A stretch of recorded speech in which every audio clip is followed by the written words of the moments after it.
Site investigation. What is site investigation?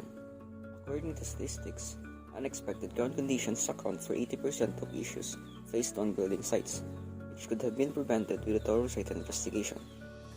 Site investigation is the process of gathering information, analyzing data, and reporting unknown hazards underneath the site to determine the engineering properties of soil and rock, as well as how they will interact with the proposed construction.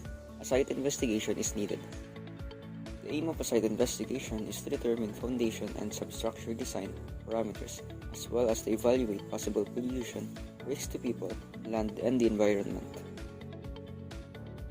Before an engineer can intelligently build a base, he must have a fairly good understanding of the underlying material's physical properties and arrangement. Soil exploration or site investigation refers to the field and laboratory investigations needed to obtain this critical information. Background analysis before a subsurface investigation takes place. A field investigation is required for all site investigations, and geotechnical contractors can gather information on the types of structures that will be constructed and their planned uses. This provides information with the structure's main features as well as when it is expected to be completed, what construction methods are scheduled, and how long is construction expected to take. Site investigators will examine the site soil quality from a geological, geotechnical, and aerial standpoint. Other factors such as local knowledge and structures and buildings near the site are also taken into account. 6 stages involved in site investigation. Number 1. Task study. This is basically a repository for a wide range of knowledge about the site. Maps, sketches, and documents from local governments, geological maps, memoirs and records, utility information. Site reconnaissance. An early inspection of the site by appropriate experts such as geologist, land surveyor, soils engineer, hydrologist, and so on is highly recommended. The overall site layout, topography, and basic geology should all be recorded, as well as information on access, entry, and height restrictions. Climate, stream flows, groundwater conditions, and site utilization in relation to weather and time of the year should all be considered. Photographic archives should be maintained wherever possible. Number 3. Site exploration and sampling.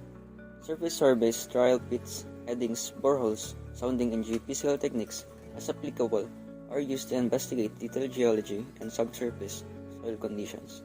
Survey of groundwater conditions over a long period of time, examining current and adjacent structures or cavities, buried pipes, supplies, and other items. Providing samples for further inspection and laboratory testing. Number 4. Field test or in situ test. Tests carried out on the site either prior to or during the construction process. Ground tests include shear vein, regular penetration, cone penetration, plate bearing, and pressure meters. Structure loading tests include pile test and evidence loading and displacement observation. Number 5. Laboratory testing. Tests on soils for classification, quality, permeability, shear strength, compressibility, and other properties. Tests on disturbed and undisturbed samples submitted by the site team. Tests on rock cores and samples for strength and durability. Tests on building materials such as the California bearing ratio, and tests on groundwater, chemical and petrographic analysis. Number 6. Report writing. Details of geological research, including structures, stratigraphy and mapping, results of borings, and etc., including log sample references and stratigraphy interpretations as requested.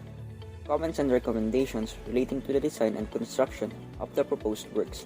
Recommendations relating to further investigating or testing, as well as ongoing or post-completion monitoring. What are the objectives of site investigation?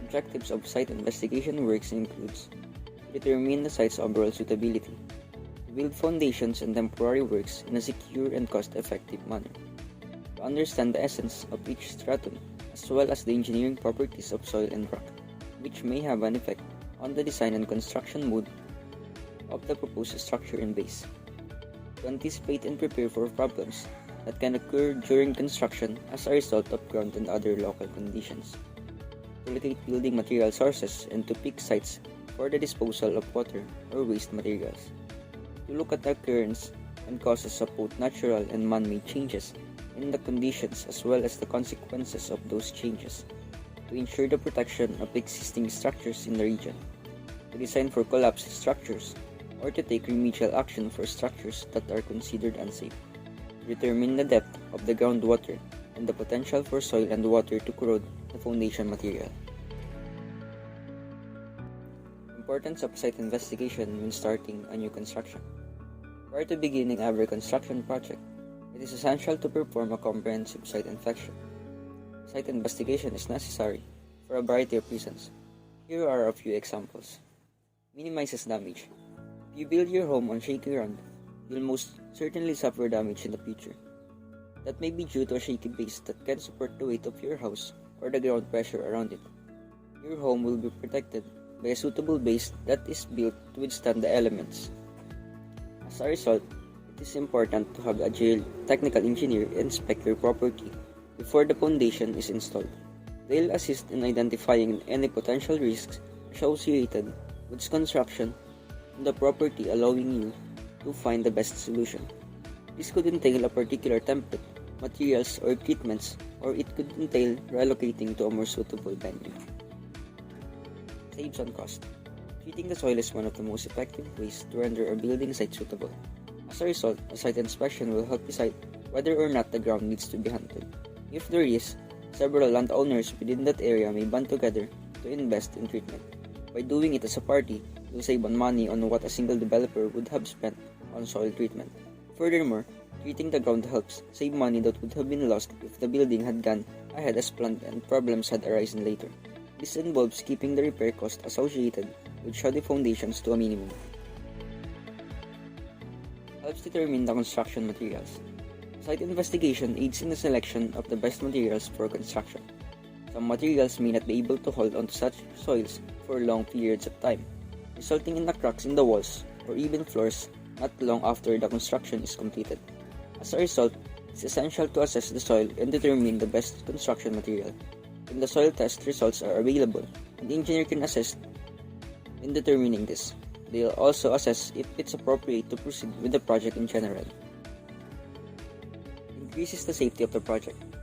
One of the most important reasons for conducting a site inspection is to decide whether or not it is safe to proceed with your project. Construction on some soils could endanger workers and existing structures nearby. Conduct a site investigation with a competent professional to prevent any legal ramifications. Significance of conducting a site inquiry cannot be overstated. It aids in the determination of many facets of a project, including cost reduction and increased protection. For their next project, every developer should consider conducting a site investigation. Background information for subsurface investigation. Before beginning the actual field investigation, as much information as possible should be gathered on the type of structure to be constructed, as well as its intended use, the structure's characteristics, starting date, construction method to be used, the construction period's projected duration, geological, geotechnical, or aerial study of the site's likely soil condition, the behavior of existing structures near the site, as well as other information gleaned from local knowledge. The extent of soil investigation. The complexity of the problems to be addressed in both the design and construction of the foundations will be largely determined by the subsurface condition at a site, which can be relatively uniform or highly variable. As a result, the subsurface investigation must be extensive enough to provide enough data for a detailed understanding of the connection of proposed foundations with supporting soil or rock, as well as a secure and cost-effective design. Depth of site investigation. The site investigation should be carried out to such a depth that the entire region of soil or rock affected by the building or construction changes is properly investigated. This can be described as the depth at which the new construction's vertical stress is less than 10% of the existing overburden stress at that stage.